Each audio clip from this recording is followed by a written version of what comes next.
years ago, a very close friend, a preacher friend, named Jack Garner, had 8 children. And they did it a really unique way. They started out girl, boy, all the way down. And his children were, lack of a better word, they were all very good-looking kids. They were very attractive, very intelligent.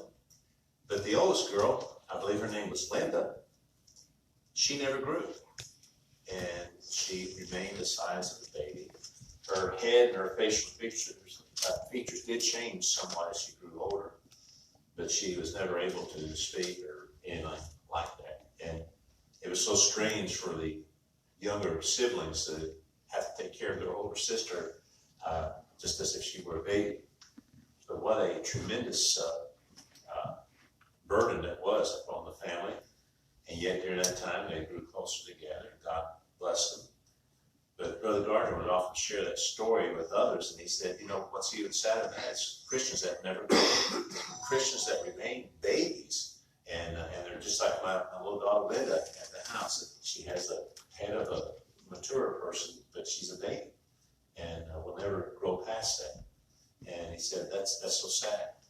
And the thing is, we can't do anything for her, and she can't do anything for herself, and it's all in God's hands, and God knows what He's doing, and we love her very, very much, and we know she loves us. But how sad if, as a Christian, you know better, and you know what you need to do to grow. And why would you stay, you know, on that stage? And let's face it, the little babies are cute. You know, we got 2 at our house, and it's a lot of fun to watch them, and sometimes it can be a hair-pulling experience. Literally, I mean, my grandson, first thing he does, he goes for the hair on my chest. He's trying to de-man me. I think you know, and likes to watch me go, you know, whatever. But I know he does it on purpose. He really does. He loves that. But anyhow, but what I'm trying to say is, it's a lot of fun having the kids at the house and watching them. It won't be long before Luke will be walking probably. He's standing up more and more.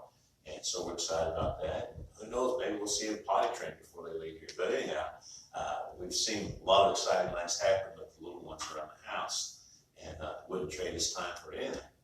But wouldn't it be sad, though, if John suddenly stopped growing or Luke suddenly stopped growing? And the cuteness would be changed drastically. And again, it's exciting when you see somebody get saved, and you see them so excited about being saved. They're so excited about going to heaven. They're so excited about the change that they felt in their heart and their life. And yet, how many times we see so many that profess to know Christ, but there's no growth.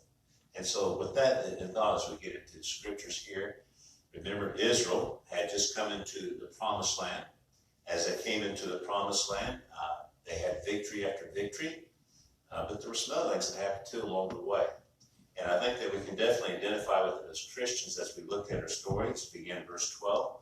And notice what it says, yet the children of Manasseh could not drive out the inhabitants of those cities, but the Canaanites would dwell in that land. And simply I want to emphasize that the Canaanites represented the world. They represent sins. And before we became Christians, there were certain sins that had such a hold on us. And what's sad is that many times, even though a person becomes a Christian, they still have a tendency to go back to those old sins, to those old lines, and they know that. And so here they were told to get rid of all of the Canaanites. They were all to be removed. But we find it says here, it said that the Canaanites would dwell in that land. So whatever you want to look at, God would give them victory over them. But they did completely root them out, which caused them problems from their own. God told them it would. Yet it came to pass when the children of Israel were waxing strong, that they put the Canaanites to tribute, but did not utterly drive them out. Now remember, it wasn't Moses and it wasn't Joshua that commanded them so much to get them out as it was God. And of course, God used his servants, Moses and Joshua, to affirm that you need to get them out of the land, because if you don't, they're going to cause problems to you and to your children. And folks, let's face it, our children are being taught by the world. And a lot of things are being taught not true. Evolution is straight from the devil, if you please. And it's a very sad thing. It's being taught to our Christian children.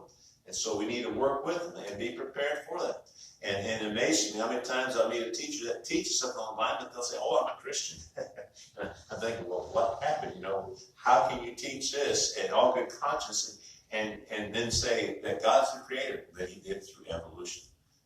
Folks, God created man and woman in the garden, gave them a perfect place to live. And it wasn't over billions of years, if you please. It was just in a matter of moments that he was able to create man, and if you please, create the whole universe. And again, hard for us to imagine because we are finite and God is infinite. But notice what it says in verse 14. And again, remember the commandment was to drive them utterly out. And let me put it this way, it was for their protection. It was for their protection that they were to drive them all out. That's the reason we can't stay a friend with sin. We can't stay a friend with old habits. And the children of Joseph spake unto Joshua, saying, Why hast thou given me but one lot and one portion to inherit, seeing I am a great people, and for as much as the Lord hath blessed me hitherto? And Joshua answered them, If thou be a great people, then get thee up to the wood country, and cut down for thyself there in the land of the Perizzites and of the giants, if Mount Ephraim be too narrow for thee. And the children of Joseph said, The hill is not enough for us, and all the Canaanites that dwell in the land of the valley have chariots of iron, both they who are of Beth Shean and the other towns, and they who are of the valley of Jezreel. And Joshua spake unto the house of Joseph, even to Ephraim and to Manasseh, saying, Thou art a great people, and hast great power. Thou shalt not have one lot only, but the mountain shall be thine, for it is a wood, and thou shalt cut it down, and the outgoings of it shall be thine, for thou shalt drive out the Canaanites, though they have iron chariots, and though they be strong. And so, folks, can you see the parallels here between a Christian and folks, we are in a battle, and many times we refer to ourselves as being Christian soldiers. And it's exciting, again, as I pointed out before, because as a Christian soldier, we don't go out and see how many casualties we can get or how many people we can kill, so to speak, but we go out to see how many we can bring to life. How many of those that belong to the world and belong to the devil that we can bring to Jesus Christ. And that's victory when we have people saved.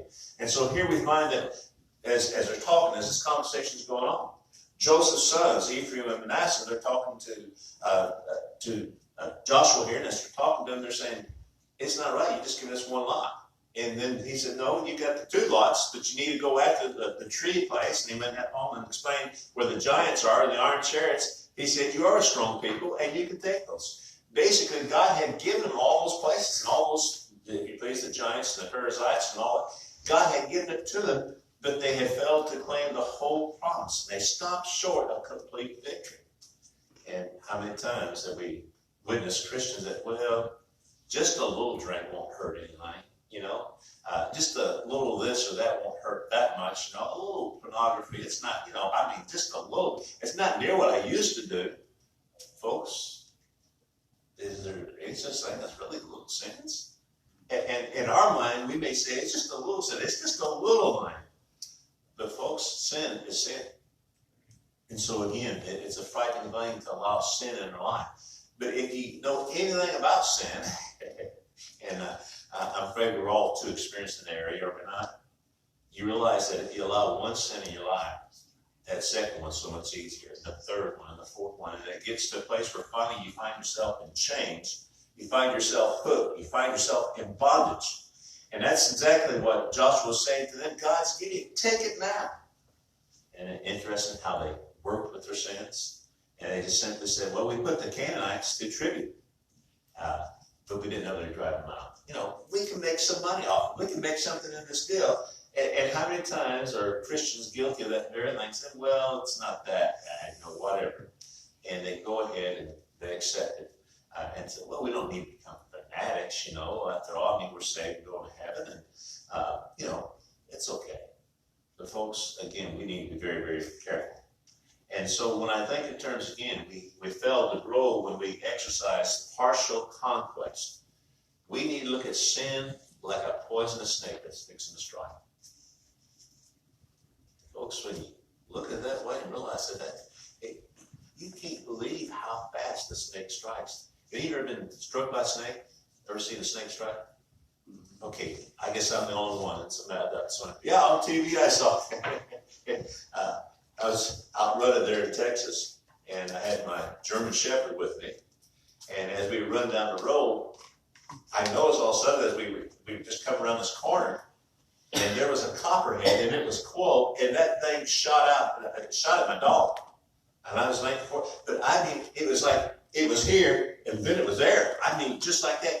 And my dog had a thick mane, if you please, and as it hit it, it just fell to the ground. Of course, I scooted around that thing real fast. Like, I didn't want to get bit by a copperhead, especially my heart did about 150. You know, as I was out running that heat. But that thing, it was, I'm serious, it was like it was there and then it was somewhere else. I mean, it was so fast. And what I'm saying, sin is that way too, folks. If we're not careful, it will get you. Oh, well, I can dodge it. My dog didn't even try to dodge it, but she wasn't worried about it. But anyhow, and I'm glad it didn't get it. But what I'm trying to say is, folks, who introduced sin into the world? Oh, it was a serpent, wasn't it? A serpent, that's also known as a snake, right? And so just as fast as he can strike, if you please, we need to be careful. Don't play with it. It's a very, very dangerous thing. So when we think about what's happening here to the Canaanites, they were the enemies of God. God had given them 440 years to repent of their sin and to turn to the true and living God, the only God, Jehovah God. And we find that in that 440 years, they refused to turn from their sins, and they got deeper and deeper and deeper into their sins. So finally, God says, okay, the death penalty has come. And that came upon them. And again, we find as they came in, several things that took place. And this is what we need to be careful of as Christians.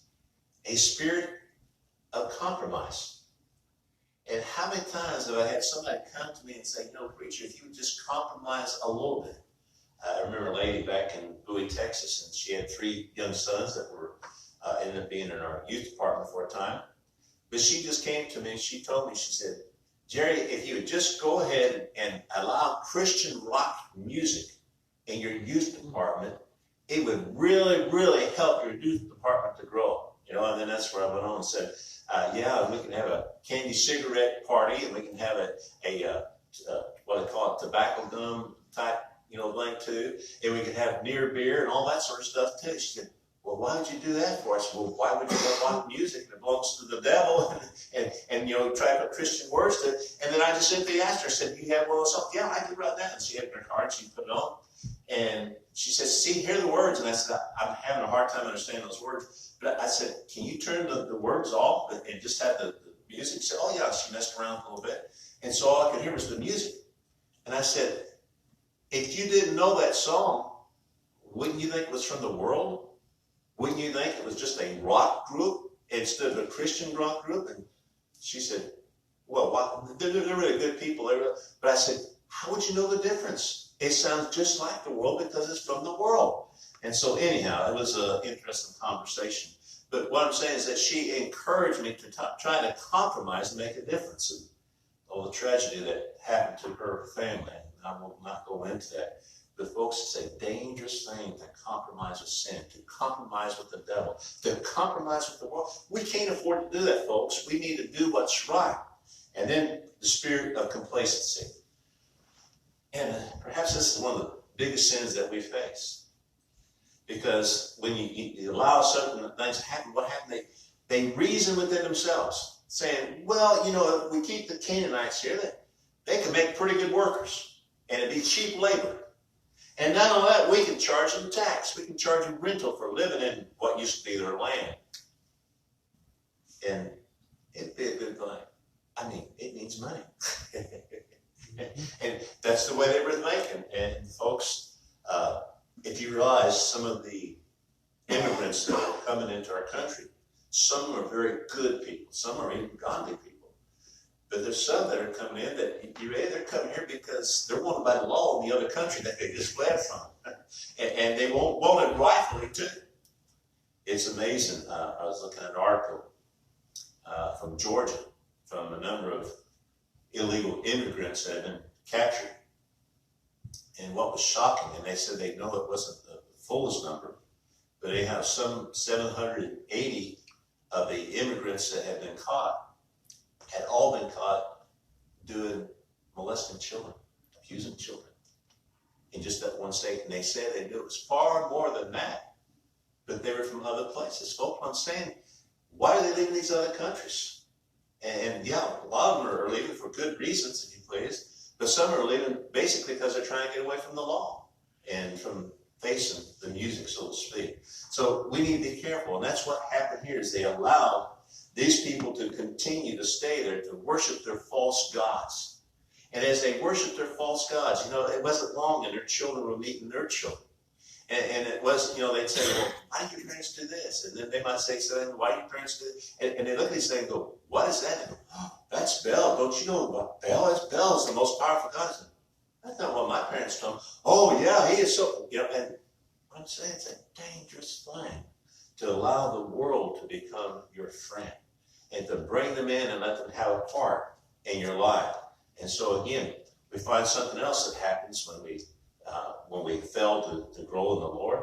We find a spirit of cowardice. And folks, a lot of times it's just hard to stand up for what's right. I say that because you go, well, man, everybody's having such a good time. I hate to tell them that, they can't be doing this, or they shouldn't be saying this, or they shouldn't, and you feel like, well, man, they're enjoying themselves. I mean, they're all drunk and happy now.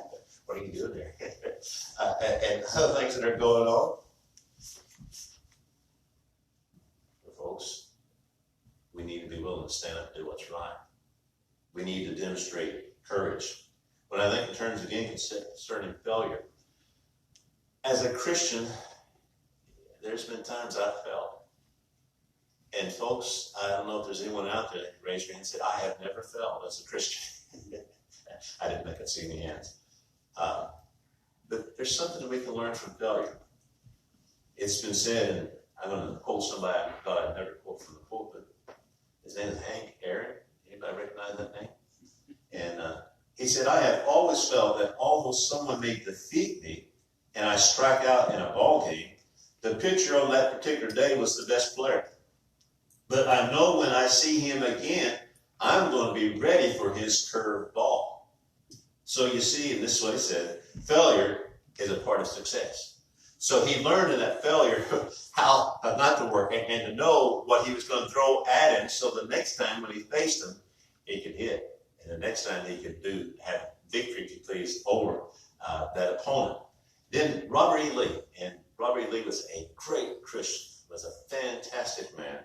Robert Lee said this, we fail, but in the good providence of God, apparent failure often proves a blessing. And could you imagine the United States being one country, the Confederate States of America another country? How different things would have been. But it had to happen. Robert E. Lee saw the providence of God. Even though he fell in one sense, he saw God's hand in it, so that a better and stronger nation can come forth as a result of it. And then, and George Burns said this, I honestly think it is better to be a failure at something you love than to be a success at something you hate. Peter Marshall, who was the first chaplain of the United States Senate, he said this, I honestly think it is better to be a failure at something, it is better to fail in a cause that will ultimately succeed than succeed in a cause that will ultimately fail. Interesting thought, is it not? And then the last one I'll share with you is from Samuel Smiles, who is an author, and he said this, it is a mistake to suppose that men succeed through success. They much oftener succeed through failures. Precept, study, advice, and example could never have taught them so well as failure has done. And so, folks, if we can look at our past failures, learn from them, and go forward. Realize how important it is for us to stay away from sins. I remember years ago talking to Daniel Quisenberry. And as I was talking to Daniel, he said, well, Pastor, I think I can go out and drink just a little bit. I know how to control myself. So I just really think I've got it in check. And I just made a simple statement. I said, well, think about it this way. If you never take your first drink, you can't get drunk. He said, what? And I said, well, if you never take a drink, then you're not going to become an alcoholic. He went, I never thought of it that way. And of course, y'all remember Dad. And he said he never thought of it that way. And he said when he applied that to his life, that he would never drink again. Not just for any occasion, he would never do it again. And he had success and had victory, if you please, once he accepted that. So, again, we look at failure, and it's something that we're going to deal with. But as we look on here in the scriptures again, as we were pointing out here, that cowardice is perhaps one of our biggest failures, because I don't know about y'all, but y'all ready? I like for people to like me. I like people to love me. And sometimes there's certain things I know if I say them, they may not like me a whole lot. It may cause them to dislike me more because I said it, or because I made a stand against something that I knew was really wrong. And folks, again, don't misunderstand me, because we can do things in such a way that you say, man, you sorry sinner, I can't believe you're doing that, and whatever it is they're doing. Are you doing it with love and care to say, brother, I'm really concerned for what you're doing, because this is real dangerous. It's something, you really shouldn't be flirting with it. It is a dangerous thing. And I'm concerned for you. And I love you. And I'm going to love you no matter what you do, but it'd be a lot better if you stop right here and not pursue this anybody. You see the difference of what I'm trying to say? Having a right spirit says, I'm better than you because I would never get drunk. I would never look at a pornography book. I would never, you can say all those things, or hopefully you wouldn't do any of those things, but your attitude stinks. It stinks when you come on that way, because it is, I am better than you. Wow, how frightening. And I'm afraid many times we as Christians come on in that very manner. And so we need to be careful and make sure that we maintain a right attitude. As we look here at the people again, we see, as I was pointing out, the cowardice that was a part of what they were involved in at this time. And when I think, again, the opposite of being a coward, please, is someone that they know how to handle something that's pulled the wrong way. It was once said by John Wesley, I am immortal until my work is done. In other words, no matter what happened, he was going to continue to do his work for God. And then Martin Luther said it this way, you can expect from me everything save fear or recantation. I shall not flee, much less recant. I will go to Worms if there were as many devils there as there are tiles on the roofs of the houses. Martin Luther. John Knox said it this way, I have looked in the face of many angry men, and yet have not been afraid above measure. And then courage, according to Oswald Sanders, is that quality of mind which enables men to encounter danger or difficulty with firmness, or without fear or depression of spirits. The highest degree of courage is seen in a person who is most fearful but refuses to capitulate to it. And then this one here. Lord, the task is impossible for me, but not for thee. Lead the way, and I will follow. Why should I fear? I am on a royal mission. I am in the service of the King of Kings. And that was a Nigerian missionary named Mary Slessor. And so, again, what a tremendous statement that was made in that. And then an honest one, real short. Courage is being the only one who knows you're afraid. What a unique thought. So, all those things when we talk about failing. And then I think of the spirit of covetousness. And that's what happened. The people of Israel got to covet and doing things that they shouldn't be doing because they went after things that God had not given them. And again, folks, it's so important for us to not fail as a Christian. I almost got a third way through the message. But I trust that you'll think on these things. And like I said, we've all failed. But we can do better, can't we? And we can learn from our failures, can't we? And I think of all the things I've learned from failures, I think of some dates I had way back yonder before I was married, of course. And I learned from those dates, and I finally realized, you know what, I really need and what I really want. And I finally just gave it up to the Lord and said, Lord, if you want me to be single, I'll be single. But whatever you want from me. When I finally gave up on what I wanted, please so much, God gave me Martha. And I don't think there's any question that she's not the right one for me. So, and I'm the right one for her. I like to rub that in on her. What I was saying, I learned from some of the days. I dated a model one time. She just told me several things about how lucky I was that she went out with me. And I worked with the girl that was the first Dallas Cowboy cheerleader, and some other things. And Martha got to meet some of these ladies, so she can tell you, hey, he really did. And but I learned that beauty is more than skin deep, and what a blessing when you find both in a person. You know, the physical and more importantly, the spiritual. And so, but there was a lot of mess ups along the way. But I'm so glad that God brought the right person in my life. And whatever you're facing today, again, God has a purpose for you. And He wants us to learn from our failures. He wants us to go forward. And again, I think of Manasseh and Ephraim. They came and said, well, we want more land. And He said, well, you just got to go get it. And folks, think of all the blessings God's got for you. You just got to go get it. You know what I'm saying? Just go out and say, okay, Lord, I need your help. Give me courage instead of being a coward. Lord, I don't want to be a coward. I want to be strong for you. And I want to be content with the things that you give me instead of wanting more and other things I don't really need. You give me exactly what I need. Anyhow, I'm getting further in my message. But all that said, right now, if you would, let's go ahead and stand our feet as we dismiss. Lord, thank you for this time we can come together and study your word and help us to see the importance of learning from our failures and help us to see the importance of striving to grow spiritually. Lord, help us to want to be strong Christians that would bring honor and glory to you. Forgive us for being babies in so many ways in our spiritual life. What a tragedy. Lord, help us to see the importance of demonstrating a Christ-like spirit, a Christian maturity instead of a babiness. In Jesus' name, amen. God bless you.